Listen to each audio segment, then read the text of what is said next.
हाय दोस्तों, कैसे हैं आप सब। एक बार फिर से आप लोगों का बहुत बहुत स्वागत है। दोस्तों, बहुत सारे डिज़ाइनर्स मुझसे पूछते हैं कि जब वो डिज़ाइनिंग को काम को करते हैं तो वो जो है किस स्टेज पे क्या करें और स्टेजेस वाइज जो है स्टेप बाय स्टेप किस तरीके से जो है डिज़ाइनिंग की जो प्रोसेस है उसको किया जाए। तो इसी टॉपिक के ऊपर आज की वीडियो में हम बात करेंगे और 4 ऐसे स्टेजेस के बारे में बताऊंगा, बिल्कुल step by step, stage 1 stage 2 से, कि आपको किस टाइम पे क्या चीज़ करनी है। तो दोस्तों चलिए आज की वीडियो शुरू करते हैं। तो सबसे पहले हम बात करते हैं स्टेज 1 के बारे में। तो स्टेज 1 में क्या होता है कि जो डिज़ाइनर होता है वो अपने क्लाइंट से मिलता है और क्लाइंट से मिलने के बाद उनके साथ एक रिलेशन को जो है वो स्टैब्लिश करता है, क्योंकि अगर रिलेशन नहीं बनेगा तो आप आगे कैसे प्रोसेस करेंगे। तो रिलेशन बनना बहुत ही ज़्यादा ज़रूरी है। फिर स्टेज 1 में ही सेकंड चीज़ जो आती है प्रपोजल। अब प्रपोजल में क्या है, अब प्रपोजल में वो क्या क्या चीज़ें ऑफर करते हैं, क्या क्या उनका फीस स्ट्रक्चर है, प्रोजेक्ट्स में वो क्या क्या करेंगे, सर्विसेज वो क्या क्या देते हैं, और अगर वो किसी प्रोडक्ट में डील करते हैं तो प्रोडक्ट के बारे में भी जो है बताएंगे। और ये जो दोनों चीज़ें हैं ये आपकी स्टेज 1 के अंदर आती हैं। अब दोस्तों बढ़ते हैं स्टेज 2 की तरफ। अब स्टेज 2 में क्या है कि आपका जो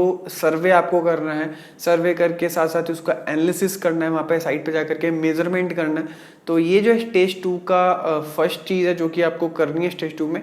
और देखिए, अब मैंने जो फीस का स्ट्रक्चर है, सारी चीज़ें वो मैंने आपको पहले ही बता दी कि वो स्टेज 1 में है, क्योंकि वो सारी चीज़ें जब आप बता देंगे तो उसके बाद जब क्लाइंट जब ओके करेगा तो उसके बाद ही जो मेजरमेंट वाला स्टेप आएगा। तो ये चीज़ आपको देखने की बहुत बार मैंने क्या देखा है कि जो डिज़ाइनर्स होते हैं वो जाकर के मेजरमेंट और सारी चीज़ें ले आते हैं, फिर उसके बाद फीस का स्ट्रक्चर करते हैं। तो आपको पहले फीस का जो स्ट्रक्चर है वो पहले करना है और मेजरमेंट का जो स्टेज है वो उसके बाद आएगा, स्टेज 2 के अंदर आएगा। फिर स्टेज 2 में ही जो सेकेंड चीज़ आएगी वो आएगी कि आपने जब सारी चीज़ों का मेजरमेंट ले लिया है, साइट पे आप देख लिया है, सब चीज़ों का एनालिसिस कर लिया है, तो उसके बाद ना आप कॉन्सेप्ट को डेवलप करके एक छोटा सा जो प्रेजेंटेशन है वो आप अपने क्लाइंट को देंगे कि किस तरीके से किस कॉन्सेप्ट के ऊपर जो आप काम कर रहे हैं। फिर स्टेज 2 पे ही थर्ड चीज आती है, आप स्पेस प्लानिंग और जो डिजाइनिंग आप करेंगे तो उसका एक रफ जो आप एक स्केच करके आप दिखाएंगे कि किस तरीके से जो है आप स्पेस की प्लानिंग कर रहे हैं और क्या चीज़ें आप जो है करने वाले हैं। तो इसमें जो है आप एक ड्राफ्टेड प्रेजेंटेशन भी दे सकते हैं और एक विजुअल एक मटेरियल का कोई चीज़ बना सकते हैं। तो काइंड ऑफ कह सकते हैं कि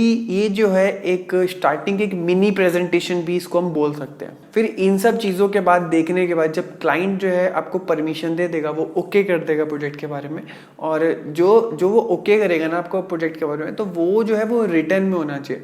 तो रिटर्न में जब वो आपकी ये जो सारी चीज़ों को अप्रूव कर देगा, फिर हम बढ़ते हैं स्टेज 3 की तरफ। फिर स्टेज 3 में जितनी भी वर्किंग ड्राइंग्स हैं वो इसमें इन्वॉल्व हो गई। फिर जितने भी कॉन्ट्रैक्ट के डॉक्यूमेंट्स हैं तो वो जो सारी चीज़ें हैं वो भी आपको इसी के अंदर ही आपको जो है बनवाने हैं। फिर इसमें क्या है कि अब जब आप कॉन्ट्रैक्ट बनाएंगे तो आप क्या क्या मटेरियल लगाएंगे, तो वो सारी जो स्पेसिफिकेशंस हैं वो आपको इसमें ओपन करनी है कि कौन कौन सी स्पेसिफिकेशन, क्या क्या चीज़ें जो है आप इसमें लगाएंगे, मटेरियल कौन कौन से लगाएंगे, तो वो सारी चीज़ें इसी में ही आएंगी। फिर उसकी जो भी कॉस्ट है उसका आप एस्टिमेट जो है उसमें आप देंगे और फिर जो है कॉन्ट्रैक्ट को आप ले लेंगे। फिर इन सब चीज़ों के बाद हम आगे बढ़ेंगे स्टेज 4 की तरफ, और स्टेज 4 में आता है आपका प्रोजेक्ट मैनेजमेंट। तो स्टेज 4 में क्या कि आप सारे काम का एक स्केड्यूल बनाएंगे, फिर किस तरीके से साइट सुपरविजन करनी है, साइट विजिट करनी है, कंस्ट्रक्शन मैनेजमेंट जो है वो भी इसी के अंदर ही आएगा। फिर आप किस तरीके से प्लानिंग को इंस्टॉल करते हैं और पूरे प्रोजेक्ट को जो है वो आप कंप्लीशन की तरफ जो है वो लेकर के जाते हैं, और फिर फाइनली आप प्रोजेक्ट को अपने क्लाइंट को हैंड ओवर करते हैं। तो दोस्तों इस तरीके से जो 4 ऐसे स्टेप्स हैं जो कि मैंने आप लोगों के साथ शेयर कर दिया, आपको पता चल गया होगा कि इन स्टेप्स को फॉलो करते हुए इन स्टेजेस पे जो है आपको चलना है और किसी को भी आगे पीछे नहीं करना, इसी स्टेप्स को ही फॉलो करते हुए आपको जो है प्रोजेक्ट को फिनिश करना है। तो उम्मीद करते हैं कि जो वीडियो आपको अच्छी लगी होगी, अच्छी लगी तो उसको लाइक कर सकते हो। आपको कोई क्वेश्चन इस टॉपिक रिलेटेड तो आप नीचे कमेंट बॉक्स में पूछ सकते हैं। वीडियो देखने के लिए बहुत बहुत धन्यवाद। जय हिंद, वंदे मातरम।